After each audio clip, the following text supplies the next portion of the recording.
사랑하는 성도 여러분, 금요일 아침입니다. 하루하루가 참 빨리 흘러가는 것 같습니다. 벌써 한 주가 훌쩍 지나가는데요. 한 주도 말씀과 기도로 승리하셨으리라 믿고요.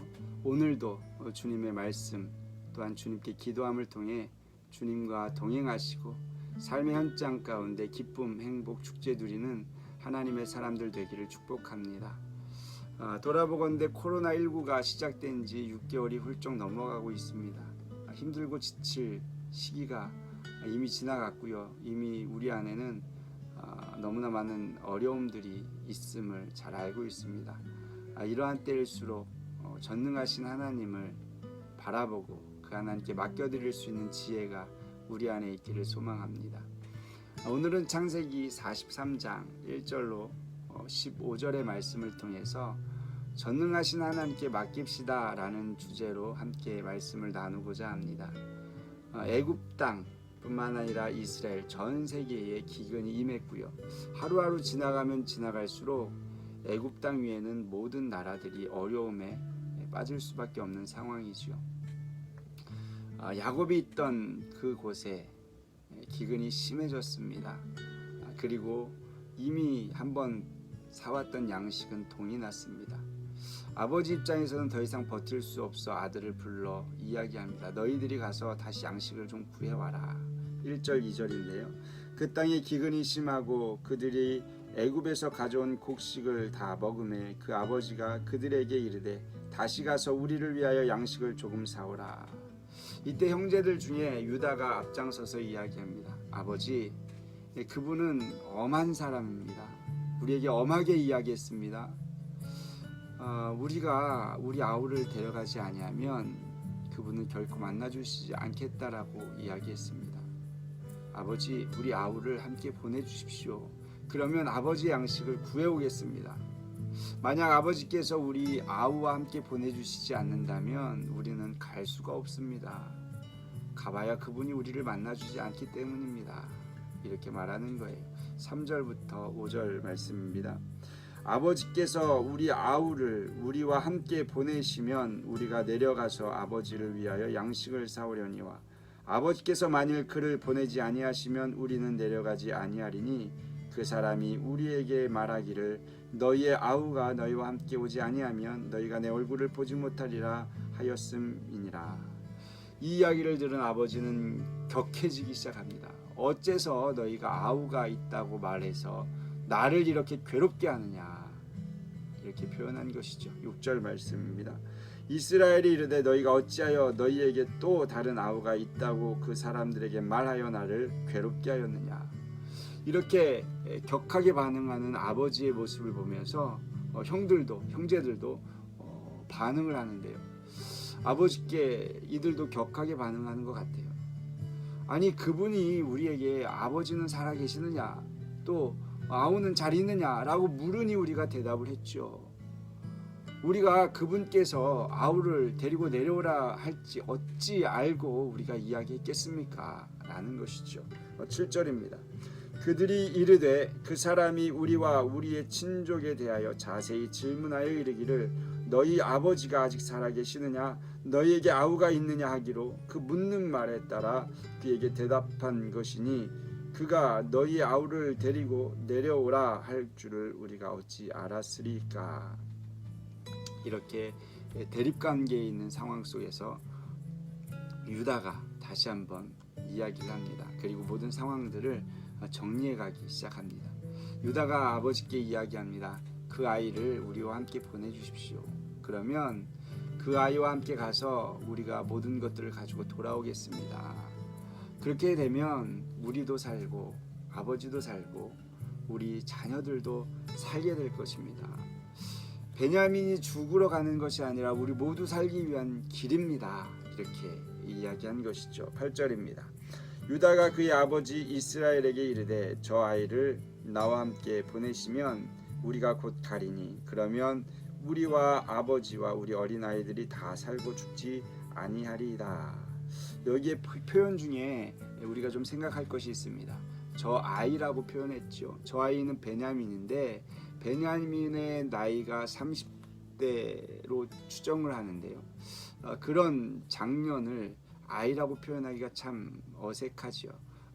그런데 이제 막내이기도 하지만 아마도 유다가 아버지의 마음을 헤아리고 저 아이라고 표현했던 것 같아요.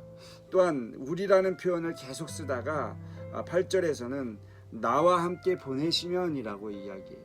그래서 유다가 이렇게 말하는 것입니다. 내가 책임지고 데려갔다가 데려오겠습니다 라고 표현한 것이죠. 이 모습을 통하여서 아마 야곱은 마음의 문이 조금씩 열리지 않았나 생각해 볼 수 있는 것이죠. 뿐만 아니라 결국 모두가 살기 위해서는 그 방법밖에 없습니다 라고 제안한 것입니다. 뿐만 아닙니다. 유다는 또 다른 제안을 하는데요. 자신이 담보가 되겠다라고 이야기를 해요. 9절 볼까요? 내가 그를 위하여 담보가 되오리니 아버지께서 내 손에서 그를 찾으소서. 내가 만일 그를 아버지께 데려다가 아버지 앞에 두지 아니하면 내가 영원히 죄를 지리다. 이 아들을 분명히 내가 책임지고 데려오겠다라는 그러한 약속으로 담보를 세우는 것이죠. 여러분, 담보하면 생각나는 것이 있습니까? 38장에 보면 유다와 다말 사건의 담보라는 표현이 나옵니다. 다말이 유다에게 들어가려고 할 때 무엇을 나에게 주겠습니까? 라는 그 요청 속에서 내가 키우는 염소를 주겠다 라고 했을 때 그것을 받기 전에 담보를 나에게 주십시오 했던 그 담보입니다. 이 과정을 통해서 유다는 많은 생각을 했을 것입니다. 첫째 아들도 죽고 둘째 아들도 죽고 막내 아들을 살리기 위해서 다말에게 멀리 떨어뜨려 놨던 그 상황. 그러면서 하나님께서 결국 이 다말의 마음을 아시고 하나님의 계보를 이어가기 위한 그 놀라운 사건에 개입하셨던 것을 떠올리면서 이 이야기를 하지 않았겠어요? 그리고 이 이야기는 본인만 알고 있었겠습니까? 이미 아버지께 다 이야기했겠죠. 그가 집을 나가서 사는 동안에 다말과 결혼하게 될 수밖에 없었던, 다말을 통해서 자녀를 낳을 수밖에 없었던, 그러면서 자녀를 내가 지키기 위해서 애쓰고 노력했지만 그것이 하나님의 계획 앞에서는 아무 소용이 없었더라 라는 것을 아버지께 이야기하지 않았을까요? 이런 여러 가지 정황들을 볼 때 아버지의 마음은 점점 열리게 된 것이죠. 그러면서 이 유다는 한마디 더 합니다. 우리가 갔다 왔으면 벌써 2번 갔다 왔을 시간입니다. 그러니 지금 이때라도 보내달라는 이야기겠죠. 10절입니다. 우리가 지체하지 아니하였더라면 벌써 2번 갔다 왔으리이다. 이 이야기를 들은 이제 야곱, 모든 결정은 야곱의 손에 달려 있게 된 것입니다. 야곱은 그들에게 이렇게 말합니다. 너희가 여러 가지 선물들을 가지고 갔다 오도록 해라. 그 선물들이 무엇인지 한번 볼까요? 11절. 그들의 아버지 이스라엘이 그들에게 이르되 그러할진대 이렇게 하라. 너희는 이 땅의 아름다운 소산을 그릇에 담아 가지고 내려가서 그 사람에게 예물로 드릴지니 곧 유향 조금과 꿀 조금과 향품과 몰약과 유향나무 열매와 감복숭아니라. 이렇게 선물을 가지고 갈 수 있도록 제공을 해주는데요. 여러분 한번 생각해 보세요. 지금 기근이 심해서 먹을 것이 없어 허덕이고 있는 이 상황 가운데 이 선물들은 도대체 무엇입니까? 아마도 이것은 베냐민을 위해서 준비해둔 음식들이 아닐까 우리는 추측해 볼 수는 있는 것이죠. 다 굶어도 내가 베냐민만큼을 위해서는 음식을 잘 저장해 둬야겠다. 그런 마음으로 저장해 둔 것이 아닐까 생각해 볼 수 있는데요. 아무튼 이 모든 음식들을 정말 중요한 음식들을 아들들 편에 보내게 됩니다. 이것은 우리가 또 한 가지 생각해 볼 수 있는데요. 과거에 형과 재회할 때 형의 마음을 누그러뜨리기 위해서 선물 공세를 했던 그것, 과하지 않은 선물, 그것이 바로 오늘 이 장면에서도 쓰이지 않았나 생각을 해봅니다. 또 한 가지 야곱이 제안을 하는데요. 12절입니다. 너희 손에 갑절의 돈을 가지고 너희 자루 아귀에 도로 넣어져 있던 그 돈을 다시 가지고 가라. 혹 잘못이 있었을까 두렵도다. 갑절로 가져가라는 거예요. 즉 너희가 가져왔던 받아왔던 그 돈뭉치와 또 이번에 사야 될 값을 치러할 돈을 함께 가져가라. 왜냐하면 그것이 잘못될 수 있으니 우리가 도둑질한 것이 아닙니다 라는 것을 가서 밝혀라 라는 것이죠. 그리고 마지막 또 한 가지 제일 중요한 것이죠. 13절입니다. 내 아우도 데리고 떠나 다시 그 사람에게로 가라. 참 쉽지 않은 결정인데요. 이 결정을 하게 된 거예요. 그렇다면 야곱은 어째서 이 결정을 하게 되었을까요? 여러 가지 요인들이 있을 것입니다. 우선은 식량에 동이 났기 때문에 더 이상 먹을 것이 없어 버틸 수 없었던 것도 있겠죠. 또 한 가지 유다가 참 지혜롭게 잘 말해서 그의 마음이 열린 것도 있을 것입니다. 그러나 결정적인 이유는 오늘 본문 14절에 기록해 주고 있습니다. 14절 말씀 보실까요? 전능하신 하나님께서 그 사람 앞에서 너희에게 은혜를 베푸사 그 사람으로 너희 다른 형제와 베냐민을 돌려보내게 하시기를 원하노라. 내가 자식을 잃게 되면 이르리로다. 전능하신 하나님께서 이 야곱은 그동안 찾지 않았던, 그동안 의지하지 않았던 전능하신 하나님을 찾게 된 것입니다.